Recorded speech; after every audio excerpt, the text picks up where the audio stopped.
Les alertes infos du 10 avril, donc l'Iran aurait mis des péages au détroit d'Ormuz, on va en parler dès maintenant. Déjà, désolé pour la journée d'hier, j'ai voyagé pendant quasiment 20 heures d'affilée, je suis aujourd'hui à Singapour, donc j'ai pas pu vous tenir au courant vraiment de ce qui se passait. Donc maintenant que je suis posé à l'hôtel, on va pouvoir y aller. Donc Donald Trump a réagi quand il a appris que l'Iran aurait mis un péage au détroit d'Ormuz. Donc il y a plusieurs rumeurs, il y en a qui diraient que c'est 2 millions par pétrolier, d'autres qui disent que ce serait dans les environs de 1 dollar par baril de pétrole sur chaque pétrolier. Donc Donald Trump a réagi, il a donc expliqué ils ont intérêt à ne pas le faire et si c'est le cas, il ferait mieux d'arrêter maintenant. Donc genre, monsieur Donald Trump a cru qu'il pouvait exiger quoi que ce soit vu la gueule qu'il a dans cette guerre aujourd'hui. Car oui, il aura beau expliquer à tout le monde qu'il est en train de la gagner, personne n'est dupe, même aux États-Unis, ils ne le sont pas. À part bien sûr tous les toutous de la Maison Blanche qui essaient de vous expliquer aujourd'hui par leur narratif ultra violent que les États-Unis sont en train de gagner cette guerre, tout simplement parce que Donald Trump reproche à la presse américaine d'être trop négatif sur le conflit, donc il est obligé de réinverser la tendance avec ses copains de la Maison Blanche, mais comme je vous le dis, personne n'est dupe.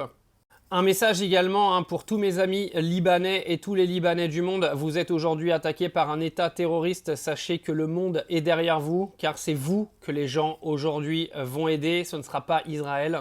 Israël aura beau payer des lobbies pour envahir les réseaux sociaux de merde. Vous inquiétez pas, les gens aujourd'hui qui ont une réelle humanité savent derrière qui se mettre. Donc force à tous les Libanais qui en ce moment subissent ce qu'a subi Gaza pendant de longues années. Petit message également pour Rima Hassan qui a donc été mise en garde à vue pour soi-disant possession de stupéfiants ou je ne sais quoi. Elle a été relaxée et sans suite. Donc bien essayé, l'extrême droite française. Je ne suis pas spécialement un ami de Rima Hassan, je la connais pas, j'en sais rien, mais se servir en fait d'un emblème pour essayer de justifier une politique, je trouve ça absolument ridicule.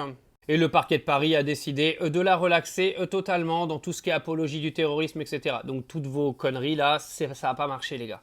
Sachez que dans la guerre là entre l'Iran, les États-Unis et Israël, c'est vraiment Israël qui fout un bordel incommensurable. C'est Israël qui continue d'attaquer de tous les côtés. C'est Israël qui continue de pousser Donald Trump à en foutre plein la gueule à l'Iran. On sait très bien que Donald Trump, il lui en faut pas beaucoup, mais là c'est là qu'on voit vraiment qu'il a une main dans le derrière et qu'il se fait vraiment manipuler comme une marionnette. Ne vous posez pas trop de questions sur les dossiers que doivent détenir Israël sur Donald Trump. Mais cette guerre et cette crise prendra fin à partir du moment où tous les pays du monde se lègueront contre Israël, leur mettront une pression économique tellement forte qu'ils devront arrêter leur bombardement sur tous les pays du Moyen-Orient.